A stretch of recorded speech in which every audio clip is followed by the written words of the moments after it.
प्राध्यापक डाक्टर तारा कान्त पाण्डे सर जो इच्छुक सांस्कृतिक प्रतिष्ठानका सदस्य पनि हुनुहुन्छ र वरिष्ठ मार्क्सवादी समालोचक पनि हुनुहुन्छ र लेखक पनि हुनुहुन्छ। म उहाँलाई यो आजको यो नेपाली लोकगीतमा प्रगतिशीलताको कार्यपत्र प्रस्तुत गरिदिनु हुन अनुरोध गर्दछु।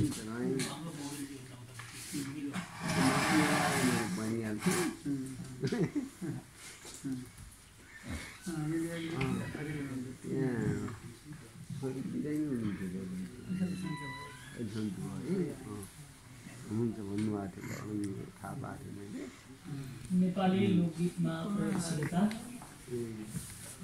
विषयक आजको यस अन्तर्क्रियात्मक विचार गोष्ठीको अध्यक्षता गरिरहनुभएका इच्छुक सांस्कृतिक प्रतिष्ठानका अध्यक्षज्यू, आजको यस कार्यक्रममा अर्को कार्यपत्र प्रस्तुत गर्ने मित्र डाक्टर मन्त्रीगण लिजु, आजका दुवै कार्यपत्रमाथि टिप्पणी गर्नुहुने विद्वान मित्रहरू, अग्रज प्राध्यापक गिरी सर, प्राध्यापक डाक्टर जगदीश चन्द्र भण्डारी सर, चन्द्रथानी स्मृति प्रतिष्ठानका अध्यक्ष चक्रपाणी शर्मा सर र आजको यस कार्यक्रममा उपस्थित सम्पूर्ण साहित्यकार, विभिन्न विधाका स्रष्टाहरू, विभिन्न क्षेत्रका क्षेत्रको प्रतिनिधित्व गर्ने मित्रहरू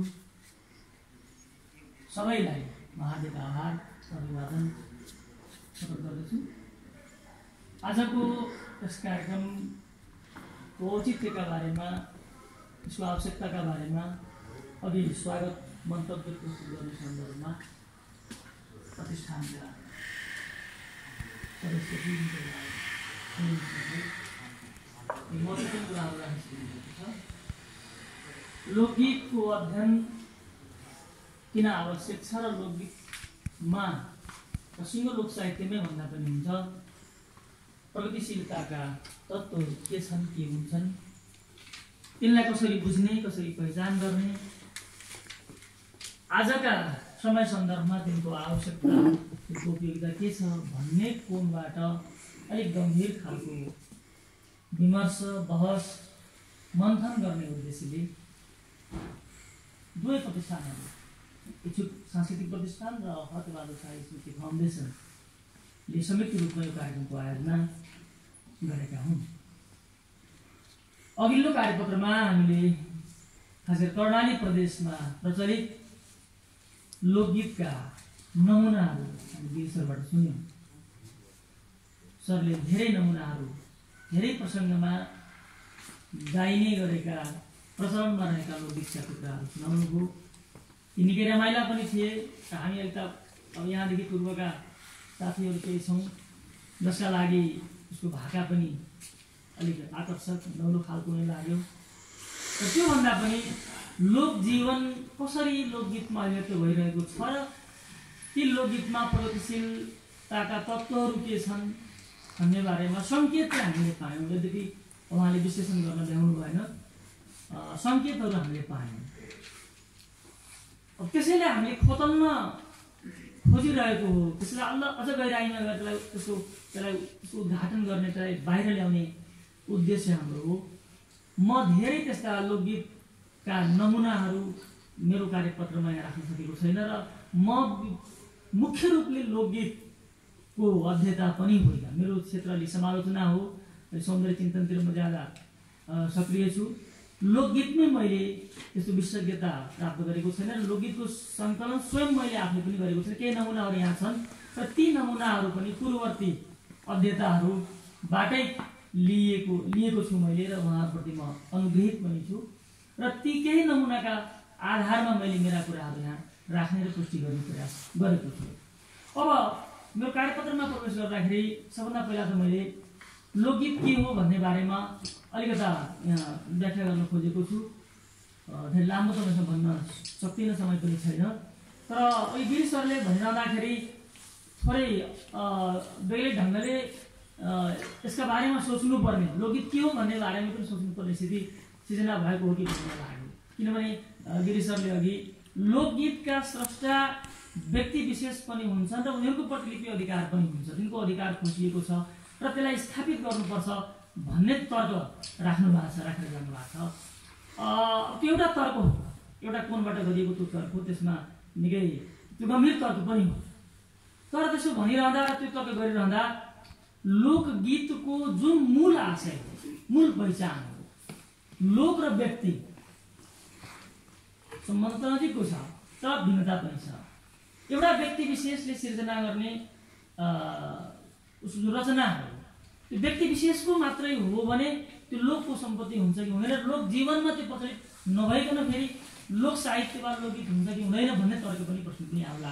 किन अहिलेसम्म हामीले बुझेको लोक साहित्य वा लोकगीत चाहिँ रचना त व्यक्ति विशेषले नै गर्छ, तर त्यो व्यक्ति विशेषमा मात्रै सीमित रहँदैन, त्यसमा त्यो लोकको परम्परामा जान्छ, मौखिक परम्परामा जान्छ र पुस्तौँ पुस्ता, एउटा पुस्तापछि अर्को पुस्तामा त्यो सर्दै हस्तान्तरित हुँदै जान्छ, त्यो गाइँदै जान्छ, त्यो धेरै कुरा थपिन पनि सक्छ, थपिँदै पनि जान्छ। हामीले लोकगीतलाई बुझ्दाखेरि लोकगीत भनेको त वास्तवमा आजको रचना मात्रै होइन, समाज वर्गमा बाँड्नुभन्दा अगाडि, समाजमा विभाजन र विभेदको सिर्जना हुनुभन्दा अगाडि, पितृसत्ता मातृसत्ता भन्दा पनि अगाडि प्राक जीवनका अनुभूतिहरू, प्राक कालमा मान्छेको उत्पत्ति पछिको जो प्राक काल हो, त्यसलाई हामी मानव जीवनको, मानव सभ्यताको शैशव काल भन्छौँ, त्यो शैशव कालमा मानव जातिका प्राकृतिक सहजात स्वाभाविक अनुभूतिहरू जीवनको सङ्घर्षका क्रममा, मान्छेका बीचको सङ्घर्ष सम्बन्ध स्थापना गर्ने क्रममा विकसित भएका जो अनुभूतिहरू हुन्, संवेदनाहरू हुन्, ती त्यति बेला जो निर्मित भएका थिए ती सर्दै सर्दै आएका। त्यस कारण लोकगीतको एउटा मूल स्वभाव भनेको उसको प्राकृतिकता हो, उसको प्राकपना हो, उसको आद्यपना हो।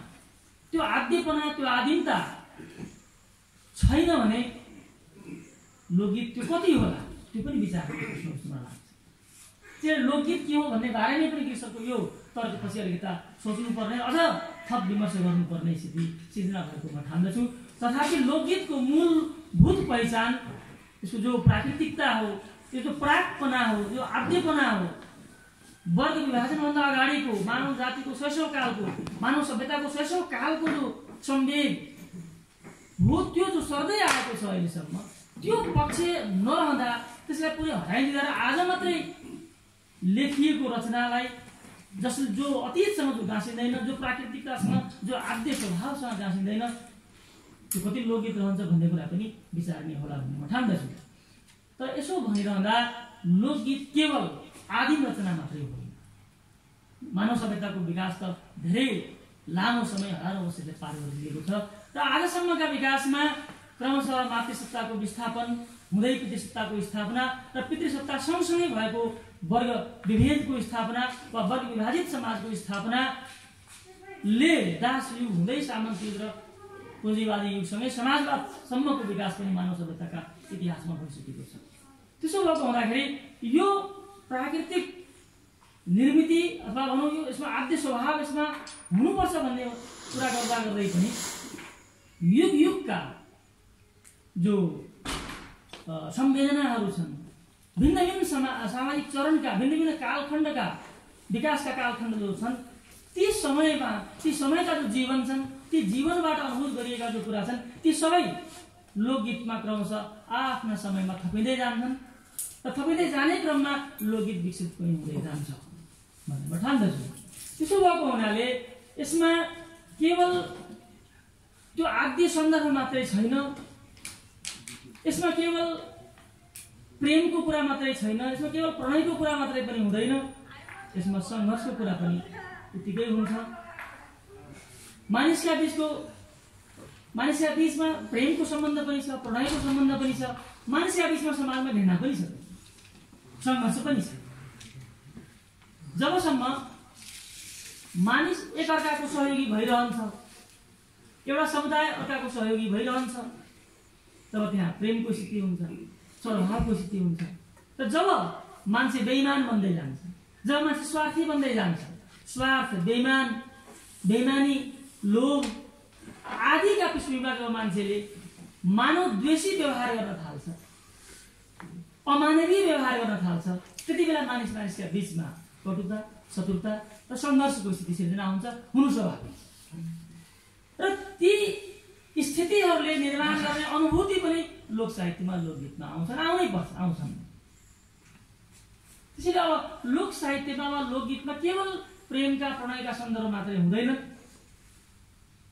कालखण्ड विशेषको जो सामाजिक संरचना छ, सामाजिक सम्बन्ध छ, असमान खालको, विभेदमा आधारित, उत्पीडनमा आधारित, स्वार्थमा आधारित, ती सम्बन्धहरूले निर्माण गर्ने अनुभूतिहरू पनि साहित्यमा आउँछ।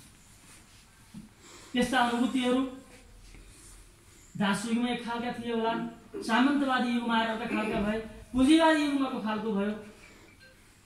र ती भिन्न भिन्न कालखण्डका लोकका अनुभूतिहरू, लोक जीवनका अनुभूतिहरू विभिन्न किसिमले साहित्यमा, लोकगीतमा अभिव्यक्त हुँदै आएका छन्। यस्तो स्थितिमा लोकगीतको वा लोकगीतमा प्रगतिशीलताका तत्त्वहरू के हुन्छन्, प्रगतिशीलताको पहिचान कसरी गर्ने भन्ने प्रश्न हाम्रो अगाडि छ। र यो प्रश्न गरिरहँदा हामी प्रायः साहित्य भनिसकेपछि लोक साहित्यको चर्चा हामी कम गर्ने र लिखित साहित्यको चर्चा हामी बढी गर्छौँ। लिखित साहित्यको अध्ययनमा हामी बढी केन्द्रित हुन्छौँ। र लिखित साहित्यको मूल्याङ्कनको, त्यसको सौन्दर्यको मूल्याङ्कनको मापदण्ड आफ्नो किसिमको छ, शास्त्रीय किसिमको छ। त्यो आदर्शवादी साहित्यका सन्दर्भमा पनि र प्रगतिवादी साहित्यका सन्दर्भमा पनि आफ्नो किसिमको छ। र लिखित साहित्यका सन्दर्भमा जो सौन्दर्यका मापदण्डहरू छन्, मूल्यका जो मापदण्डहरू छन्, ठ्याक्कै तिनै मापदण्डलाई जस्ताको तस्तै लोकगीतको मूल्याङ्कनका सन्दर्भमा, लोकगीतको मूल्यका सन्दर्भमा लागू गर्न कति सकिन्छ कि सकिँदैन भन्ने प्रश्न पनि। र त्यो प्रश्न गरिरहँदा हामी के भन्छौँ भने लिखित साहित्यका सन्दर्भमा, लिखित साहित्यको कलात्मक मूल्य, सौन्दर्य मूल्यका सन्दर्भमा जो मानकहरू, जो मानदण्डहरूको निर्माण गरिएको छ, स्थापना गरिएको छ, ती यथावत लोक साहित्यका वा लोकगीतका सन्दर्भमा लागू हुँदैन। यसको रचना प्रक्रिया भिन्न छ, स्रष्टाहरूको स्थिति भिन्न छ। त्यसैले लोकगीतको मूल्याङ्कनका मानदण्डहरू ठ्याक्कै त्यस्तै किसिमका नजिक त हुन्छन्, सारमा उस्तै हुन्छ, तर जस्ताको तस्तै त्यही मापदण्ड लागू हुँदैन, अलिक भिन्न किसिमले लागू गर्नुपर्छ भन्ने मलाई लाग्दछ। र त्यसो गरिरहँदाखेरि लोकगीतमा पाइने दुवै किसिम मूलत पहिलोपल्ट प्रगतिशीलता के होला भन्ने कुरा गर्दाखेरि यसलाई कसरी यसको उत्तर दिन ठिक होला भने आखिरी जीवनका, मानव जीवनका असल सन्दर्भहरू के, सुन्दर सन्दर्भहरू के भन्ने कुरा गर्दा मान्छेले आफ्नो जीवनलाई व्यक्तिगत रूपमा होस्, सामूहिक रूपमा होस्, हामी सुखी बनाउन चाहन्छौँ, जीवनलाई सुन्दर बनाउन चाहन्छौँ। र जीवन सुखी सुन्दर त्यति बेला हुन्छ जति बेला हामी त्यसका निम्ति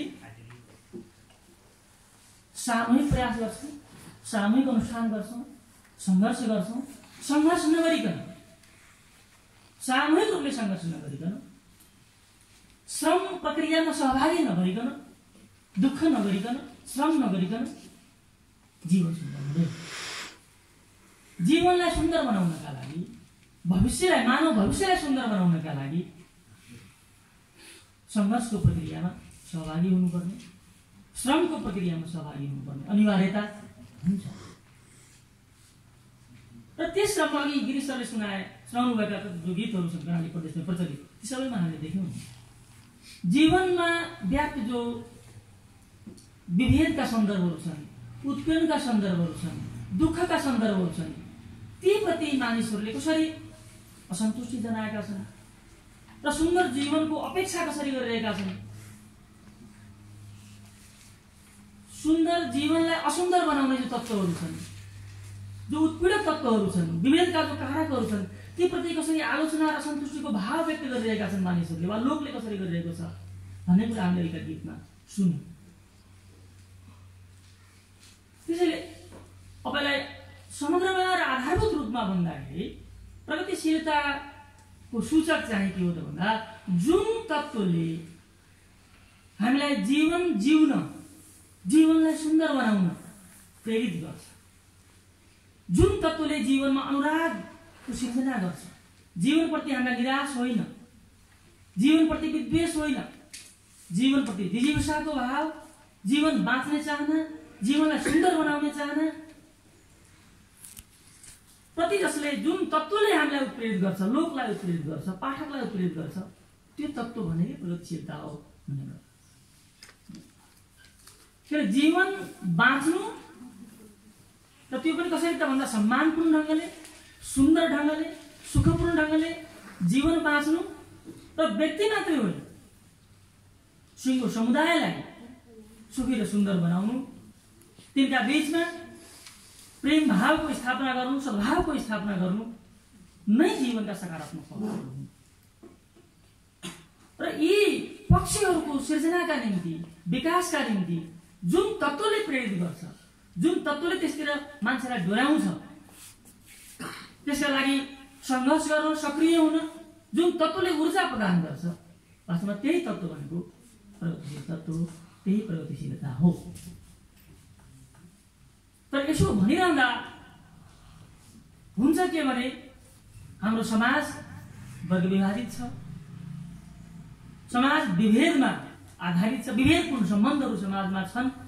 सामन्तवादको विकास भनौँ हुँदै सामन्तवादी युगमा आइसकेपछि शासकहरूले, धर्मगुरुहरूले आफ्नो शासनलाई स्थापित गर्नका लागि, शासनलाई बलियो बनाउनका लागि, उत्पीडनलाई बलियो, सामन्ती उत्पीडनलाई बलियो बनाउनका लागि धर्मको आड लिए, धर्मको सहयोग लिए र धार्मिक रूढिहरूको, धार्मिक जन्जालको विकास र कस्तो विश्वास स्थापित गरियो भने सुख भन्ने कुरा यो जुनीमा होइन, यो जुनीमा राम्रो काम गर, असल कर्म गर, अर्को जुनीमा त्यसको फल पाइन्छ। सुख त अर्को जुनीमा पाइन्छ, मृत्यु पश्चात पाइन्छ। यो जुनीमा, यो जीवनमा सुखको अपेक्षा गर्नु हुँदैन। राम्रो काम गर, असल काम गर, अर्को जुनीमा सुख पाइन्छ भने सुखलाई, सौन्दर्यलाई अर्को जुनीको विषयवस्तु बनाएर प्रस्तुत गरियो, त्यसप्रति मान्छेलाई विश्वस्त बनाउने, लोकलाई विश्वस्त बनाउने प्रयास र यसरी मान्छेमा एक प्रकारको रूढी, एक प्रकारको अन्धता, अन्धविश्वास र परलोकप्रतिको विश्वासको स्थितिको विकास गर्ने काम गर्छ। र त्यसो गरिसकेपछि सामन्तवादले आफ्नो संस्कृति, आफ्नो विचारधारा, आफ्नो सत्तालाई स्थापित बनाउने, बलियो बनाउने प्रयास गर्दै आयो। आजसम्म त्यो परम्परा कायम। त्यस सँगसँगै जोडिएर आएको लैङ्गिक विभेद र लैङ्गिक हिंसाको सन्दर्भ छ। मातृसत्ताको विस्थापन र पितृसत्ताको विकास भइसकेपछि पितृसत्ताले अनेक किसिमले यस्तै किसिमका रूढी र अन्धविश्वासहरूसँग सम्बद्ध भाष्यहरूको निर्माण गरेर, विचार संस्कृतिको निर्माण गरेर महिलामाथि हिंसा लाद्ने, हिंसापूर्ण व्यवहार गर्ने, विद्वेषपूर्ण व्यवहार गर्ने कार्य पनि गर्दै आयो। र ती चिजहरू लोक विश्वास जस्तै भएर विकसित पनि भयो र तिनले लोकगीतमा स्थान पनि बनाए। त्यसरी पनि लोकगीतको रचना भएको छ, लोकगीतहरू रचिएका छन्। म त्यस्ता केही नमुनाहरू यहाँ टिपेको छु। तर यी नमुनाहरू कर्णाली प्रदेशबाट टिपेका हुन्। यो लुम्बिनी अञ्चल, लुम्बिनी प्रदेश भनौँ, लोवा लुम्बिनी अञ्चलमा गरिएको अध्ययन, पूर्ववर्ती अध्ययनबाट तिनमा जो सङ्कलन गरिएका थिए त्यसबाट मैले केही यहाँ उदाहरणहरू लिएको छु। खास गरी विभेदपूर्ण सम्बन्ध, लैङ्गिक हिंसासँग सम्बद्ध सन्दर्भ अथवा जातीय विभेदसँग सम्बन्धित सन्दर्भलाई कसरी लोकगीतमा विश्वासका रूपमा व्यक्त गर्ने गरिन्छ, गर्दै आइएको छ भन्ने कुराका केही नकारात्मक उदाहरणहरू पहिला म टिप्छु, अनि अर्को कुरामा गरौँला। जस्तो पहिलो एउटा उदाहरण छ यो महिलासँग सम्बन्धित। छोरो पाम्ला भन्तिस जाबी, छोरी पाइस क्याच। महिलालाई उडाइएको छ।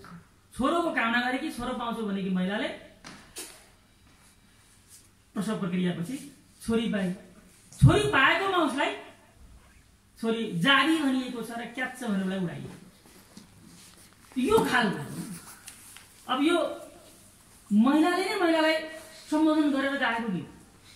त्यो महिलामै पनि छोरोप्रतिको चाहना, छोरो नै हुनुपर्छ भन्ने खालको जो पितृसत्ताको भाष्य हो नि, त्यो कसरी विश्वासका रूपमा विकसित गरिएको छ भन्ने कुरा नकारात्मक उदाहरण। यो पनि लोकगीत नै। दाउरा छैनन् ऐँठेहरू बाल्दैनन्, छोरा छैनन् छोरीले पाल्छ। अब छोरीलाई ऐँठेहरूसँग तुलना गरिएको छ। त्यो बाल्न योग्य दाउरा होइन, राम्रो दाउरा हो, कौशल कुकाठ हो। छोरी कुकाठ जस्तो, छोरा चाहिँ सुकाठ जस्तो। र छोरा नभएकोमा अब कसले पाल्ने भन्ने खालको चिन्ता नभए यो लैङ्गिक विभेदसँग सम्बन्ध यस्ता खालका प्रचलनमा छन्। अब दाइजोको लोभ त्यसै गरी कसरी यो आर्थिक क्षेत्रसँग, आर्थिक विषयसँग सम्बन्धित अर्को सन्दर्भ छ। कतिको इज्जती होला झेम्पा दाइजो देला कि नदेला, कतिको इज्जती होला ताउलो दाइजो देला कि नदेला, कतिको इज्जती होला टिभी दाइजो देला कि नदेला, कतिको इज्जती होला सोफा दाइजो देला कि नदेला। अब यो खास गरेर पुँजीवादी सभ्यताको विकास भइसकेपछि यो जुन धनप्रतिको मोह, धनप्रतिको जो लालसा हो, त्यो कसरी यो दाइजोसँग सम्बद्ध भएर आयो, त्यसले कसरी दाइजोप्रति मान्छेलाई आसक्त बनायो भन्ने खालको अर्को उदाहरण हो। आर्थिक क्षेत्रसँग सम्बन्धित उदाहरण भने यो पनि एक खालको लोकगीत नै, जसमा धनप्रतिको अतिशय लोभ, त्यसकै आधारमा बुहारीलाई गरिने जो भेदभावपूर्ण व्यवहार छ, राम्रो दाइजो नल्याएकोमा, त्यसको एउटा उदाहरण यो गीतमा छ। त्यसै गरी यो जुन मैले भनेको अन्धविश्वास र परलोकमा विश्वास गराउने जो पद्धति समाजमा छ, त्यसको एउटा उदाहरण यस्तो छ। पूर्व जुनी पुण्यले देह बनाया हो, मनुष्य चोला जन्म पाई, हरिनाम भजने कबुल गरी आयो संसारमा जन्म लिनलाई, कबुल गरी जन्म भयो हो हरिनाम भुली भुली जाई, माया जन्जालको डोरी बनायो रहिए त्यो विस्फोट खाई। अब यहाँ हरिलाई सम्झेर मोक्ष प्राप्त गर्ने, मुक्ति प्राप्त गर्ने बाटो चाहिँ सही बाटो हो, त्यही कबुल गरेर तिमीले मानव जुनी लिएर आयो। अब अहिले चाहिँ त्यो सबै बिर्सिएर यसैमै भुलिरहेका छौ। यो चाहिँ एक प्रकारको विष हो। यो जुनी यो शरीर चाहिँ प्रकारको विष हो। यही विष भोग गरेर तिमी रमिरहेका छौ। यो त के गरे हो भनेर त्यो परलोकप्रतिको, पारलौकिक जीवनप्रतिको त्यो अन्धविश्वास कसरी लोकमा विकसित भएको छ, कसरी जडा गाडेको छ भन्ने एउटा उदाहरण यो गीतमा हामी देख्छौँ। त्यसै गरी के जातीय विभेदसँग सम्बन्धित लोकगीतहरू पनि प्रचलित छन्। जस्तो जातीय विभेदको एउटा उदाहरण यस्तो छ। उकालीमा हिँड्दा हिँड्दै बुनेको चकटी, कामीसित पहिला जाने थुइयो नकटी भनेर एउटा युवतीलाई आउँछ। अब कामी भनेर जाति विशेषलाई पनि होच्याइएको छ र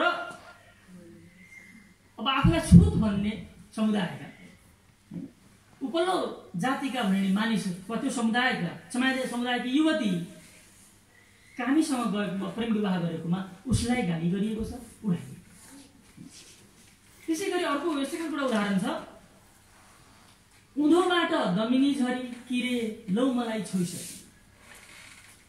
अब छोएको त्यत्रो चिन्ता छ। अर्को कुनै एउटा भावना भनेपछि यो जातीय जो छुवाछुतको व्यवहार समाजमा व्याप्छ, त्यसले पनि कसरी विश्वासको, संस्कारको रूप धारण गरेको छ, कसरी त्यो विकसित भएको छ र त्यसले समाजमा जरा गाडेको छ भन्ने कुराको उदाहरण यो लोकगीत हो। त यस किसिमका लोकगीतहरू पनि लोकगीत नै हुन् जो समाजमा प्रचलित छन्। तर तिनमा जीवनप्रतिको जिज्ञासा, जीवनलाई सुन्दर बनाउने चाहना, सङ्घर्ष र श्रमलाई प्रेम गर्ने, त्यसप्रति त्यतातिर चाहिँ प्रेरित हुने भन्दा पनि जातीय विभेद जायज हो, छुवाछुत जायज हो, लैङ्गिक विभेद जायज हो, महिलाहरू दोस्रो दर्जाकै हुन्, हेपिन योग्य हुन्, यो खालको जो भावना छ अनि परलोकप्रतिको जो चिन्ता र चासो छ, त्यसप्रति जो अन्धविश्वास छ, ती कुरालाई लोकले कसरी स्वीकार गरेको छ, लोकमा कसरी त्यो विकसित भएको छ भन्ने कुराका केही उदाहरणहरू। त यस खालका लोकगीतहरू पनि छन् जसलाई हामी नकारात्मक प्रवृत्तिका रूपमा लिन सक्छौँ। यी प्रगतिशीलताभित्र पर्ने तत्त्वहरू होइन, यो प्रगतिशील चेतना होइन।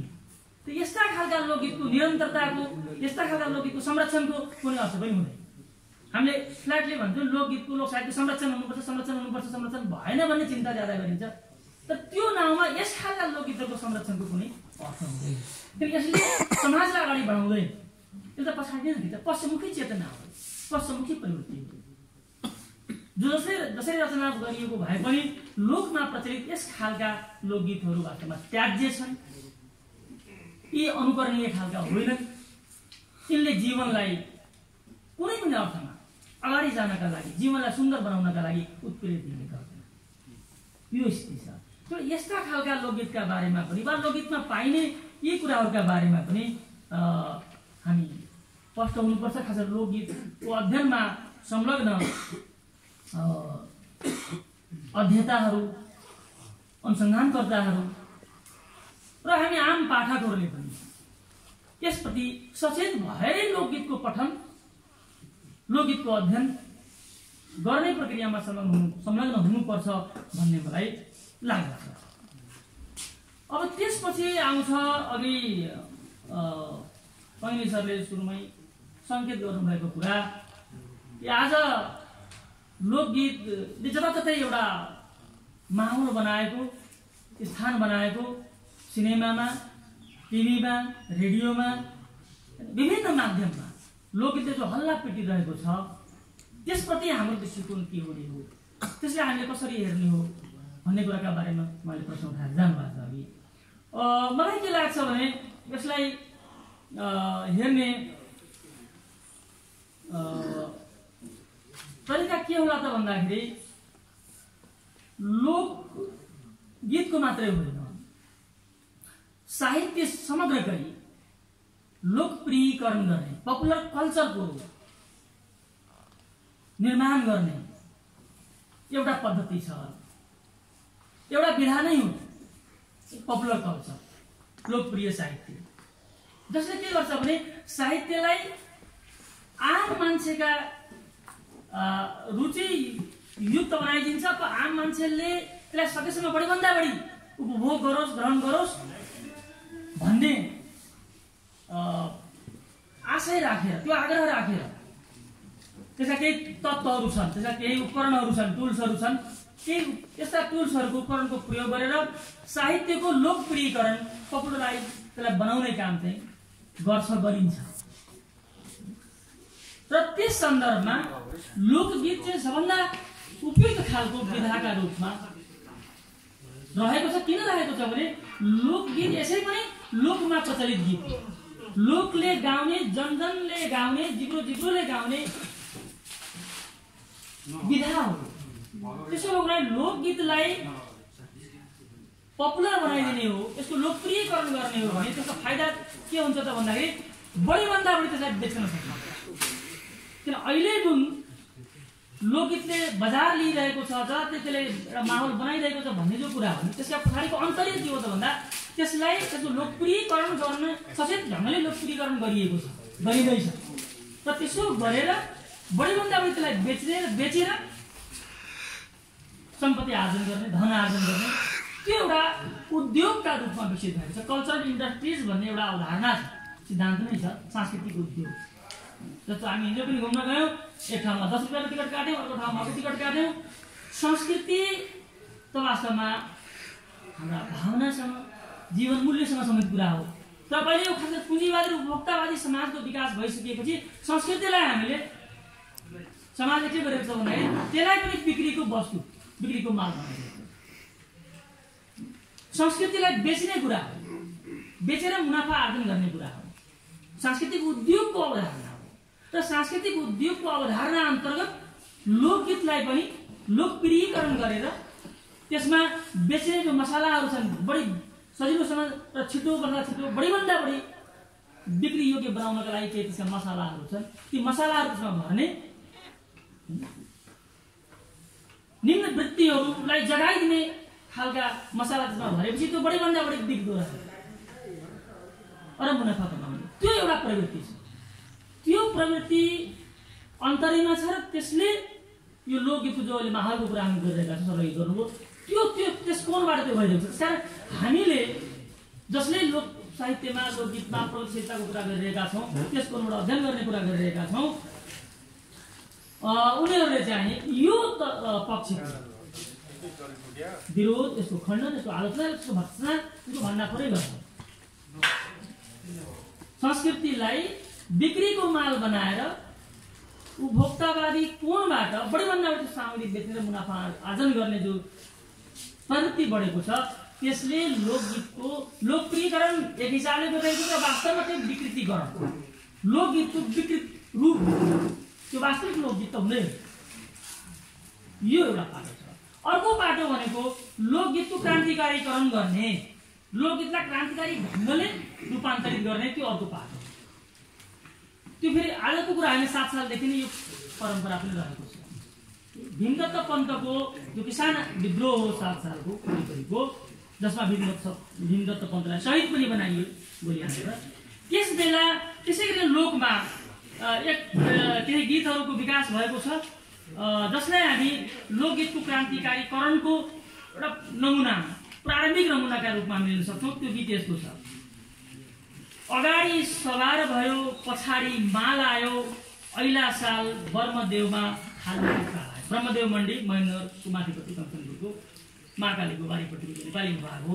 भीमदत्त पन्तको गाउँ पनि त्यही हो र त्यहाँ त्यो क्षेत्रमा ठुलो किसान विद्रोह त्यति बेला भएको थियो। भारतीय विस्तारवादका विरुद्धमा, 7 सालको सम्झौताका विरुद्धमा, किसानहरूमाथिको सामन्ती उत्पीडनका विरुद्धमा, र त्यो विद्रोहमा भीमदत्त पन्तलाई गोली हानेर मारियो र शहीद पनि बनाइयो। र त्यसको विरोधमा त्यो त्यहाँ त्यस वरिपरिको समाजमा विकसित भएको यो गीत हो, लोकगीत हो। 1 बजीको 2 बजीको बिगुलका बाजालाई गोली ठोकी मारिदियो भीमदत्त राजालाई।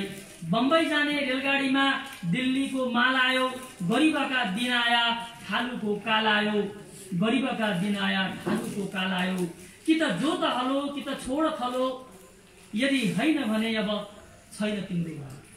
यस ढङ्गले पनि लोकगीतहरूको निर्माण भएको देखिन्छ। यो वास्तवमा लोकगीतको क्रान्तिकारीकरणको प्रक्रियाको एउटा उदाहरण र यस किसिमको क्रान्तिकारीकरण गर्ने प्रक्रिया पछि पनि हुँदै आएछन्। यो खास गरेर पञ्चायत को यो 2035 पछि, जन्मसङ्ग्रह पछिको कालखण्ड 46 का बीचमा 30 का गीतहरूमा पनि यस किसिमको पुनर्निर्माण गर्ने, 30 का गीतको पुनर्निर्माण गर्ने, अर्को ढङ्गले क्रान्तिकारी ढङ्गले 30 का गीतहरू गाउने, पञ्चायत विरोधी चेतना, निरङ्कुश राजतन्त्र विरोधी चेतनाको अभिव्यक्ति गर्ने प्रक्रिया खास गरी लुम्बिनी अञ्चलमा निकै व्यापक मात्रामा भएको थियो। अब अहिले कसै लाग्छ, सन्दर्भ पनि बदलियो। तर त्यो पनि एउटा उदाहरण। र पछि जमिन्त कालमा आइसकेपछि थुप्रै परिवारहरूले, हामीले सामनाको नाम लियौँ, त्यसलाई थुप्रै सांस्कृतिक परिवारहरूले रचना गरेका, निर्माण गरेका गीतहरूमा पनि हामी लोकगीतको क्रान्तिकारीकरण गर्ने यो अर्को एउटा पद्धति। लोकगीतलाई क्रान्तिकारी रूप दिने, क्रान्तिकारीकरण गर्ने र क्रान्तिकारी कोणबाट लोकगीतको निर्माण। यसो गरिरहँदा अब यसको भविष्य के हुन्छ, यसको विकास कसरी हुन्छ भन्ने कुरा समझाइरहेको छ। किनकि लोकको कुरा गरिरहेको छ। लिखित साहित्य र लोक साहित्यमा त आधारभूत भिन्नता र सीमा रेखा छ। यहाँदेखि यता गएपछि यो लिखित साहित्य हुन्छ, यहाँदेखि उता रहिरहँदासम्म त्यो लोकगीत हुन्छ, लोक साहित्य। त्यो क्रान्तिकारीकरण गर्ने कुरामा के हुन्छ त एउटा भावना हुँदाखेरि त्यसले लिखित साहित्यको रूप लिन सक्ने, लिखित साहित्य अन्तर्गतको गीत हुन सक्ने सम्भावना पनि गरिरहेको छ। हामी त लोकगीतको त कुरा गरिरहेको छौँ। लोकको गीत हुन्छ कि हुँदैन त? लोकमा प्रचलित रहन्छ कि रहँदैन त्यो? र रहँदा त्यो त्यहाँको परम्परामा, सांस्कृतिक परम्परामा त्यसले कसरी स्थान बनाउँछ, त्यसको विकास कसरी हुन्छ, त्यो जनजनमा जानु पर्यो। जनजनको गीतहरूले जनजनले त्यसलाई गाउनु पर्यो। त्यो लोक तत्त्व जुन त्यसको, त्यो लोक तत्त्व रह्यो भने त्यो लोकगीत रहन्छ। लोक तत्त्व नरहेर लिखित तत्त्वको साहित्य आयो भने लिखित साहित्य बन्न जान्छ। यसबारे पनि पाठकहरू, स्रष्टाहरू र अध्येताहरू रहन्छ भन्ने मलाई लाग्छ। त यी दुई सम्भावना, लोकगीतको लोकप्रियकरण गर्ने र त्यसलाई उपभोक्तावादी संस्कृतिको एउटा अङ्ग बनाउने र कल्चरल इन्डस्ट्रिजका रूपमा, सांस्कृतिक उद्योगका रूपमा बिक्रीको माल बनाउने एउटा प्रवृत्ति, अर्को त्यसको क्रान्तिकारीकरण गर्ने अर्को प्रवृत्ति। यी दुईटै कुराहरू छन्। अब त्योभन्दा त क्रान्तिकारीकरण गर्ने प्रवृत्ति नै हाम्रो लागि उत्तम भयो, त्यो सुन्दर कुरा नै भयो, त्यो राम्रो कुरा हो, त्यो आवश्यक पनि छ। उपन्यासले भने जस्तै त्यो आवश्यक कुरा पनि हो। त्यो लोक साहित्यमा, लोकगीतमा रहेका जो अघि भनेका नकारात्मक पक्ष पाटाहरू छन् तिनलाई हामी विस्थापित गर्नु छ, तिनलाई हटाउनु। त्यो अनुकरणीय छैनन् नै, विभेदसँग सम्बन्धित, अन्धविश्वाससँग सम्बन्धित, पारलौकिक चेतनासँग सम्बन्धित ती कुरालाई हामीले छोड्नु छ। र असल कुराहरूलाई जसले जीवनलाई सुन्दर बनाउनका लागि प्रेरित गर्छन्, जहाँ प्रेम, सद्भाव, प्रकृतिसँगको प्रेम, मान्छेसँगको प्रेम र सँगसँगै फेरि सापेक्षिक रूपमा सङ्घर्षको चेतना समेतलाई जुन तत्त्वले उत्प्रेरित गर्छ त्यो फेरि जीवनवादी तत्त्व भयो, त्यो प्रगतिशील तत्त्व हो र त्यो कोणबाट त्यसको रूपान्तरण गर्ने आवश्यकता हाम्रा अगाडि छ। त्यो लोकगीतको क्रान्तिकरण गर्ने प्रक्रिया राम्रो प्रक्रिया हो, त्यो आवश्यक हुन्छ। तर अब लोकगीत कति रहन्छ रहँदैन, लोकगीत हुन्छ कि हुँदैन भन्ने कुरा पनि फेरि उत्तिकै महत्त्वपूर्ण कुरा हो। यो दोस्रो कुरा चाहिँ आवश्यकताको कुरा हो, त्यो हामी गर्दै जाउँला। तर हाम्रो अहिलेको चर्चाको विषय छलफलको विषय छ यो परम्परामा लोकमा जो प्रचलित गीतहरू छन्, लोकगीतहरू, त्यहाँभित्र प्रगतिशील तत्त्व के हो, त्यसलाई कसरी पहिचान गर्ने र त्यसलाई कसरी अगाडि बढाउने, विकसित गरेर अप्रगतिशील वा भनौँ जीवन विरोधी नकारात्मक जो प्रवृत्तिहरू लोक साहित्यमा लोकगीतमा छन् तिनलाई कसरी छोड्दै जाने भन्ने जो सन्दर्भ हो, त्यसका लागि चाहिँ हामीले केन्द्र केलाई बनाउनु पर्ला जस्तो मलाई लाग्छ भने जीवनलाई नै केन्द्र बनाउनुपर्छ। मानव जीवनलाई जुन तत्त्वले सुन्दर बनाउनका लागि, अर्थपूर्ण बनाउनका लागि, सार्थक बनाउनका लागि प्रेरित गर्छ, जहाँ जीवनप्रति अनुराग सिर्जना गर्ने तत्त्व हुन्छ, जहाँ मानवीय प्रेमको कुरा हुन्छ र मानव कृषि तत्त्वका विरुद्धमा जहाँ सङ्घर्षको चेतना हुन्छ, त्यो तत्त्व नै प्रगतिशील तत्त्व हो। र त्यस कोणबाट लोकगीतको, लोक साहित्यको पठन, अध्ययन, अनुसन्धान गर्नुपर्छ जस्तो मलाई लाग्छ। र यसका अरू गिरी सरले सङ्केत गरेका थुप्रै जो कुराहरू छन् ती त फेरि विमर्शका, बहसका विषय छँदैछन्, त्यसबारे पनि हामी छलफल गर्दै जाउँला। आजका सन्दर्भमा मैले प्रगतिशीलता के हो र कसरी लिने यसलाई भन्ने सन्दर्भमा मेरा ती कुराहरू राख्ने। बाँकी थप कुरा त विद्वान टिप्पणीकार द्वय हाम्रा अगाडि हुनुहुन्छ, उहाँहरूले पनि पक्कै पनि थपथाप गर्नुहुनेछ। मेरा कुराहरू सुनिदिनु भयो धैर्यपूर्वक, यसका लागि सबैलाई म हार्दिक आभार व्यक्त गर्छु र बुझा हुन्छु।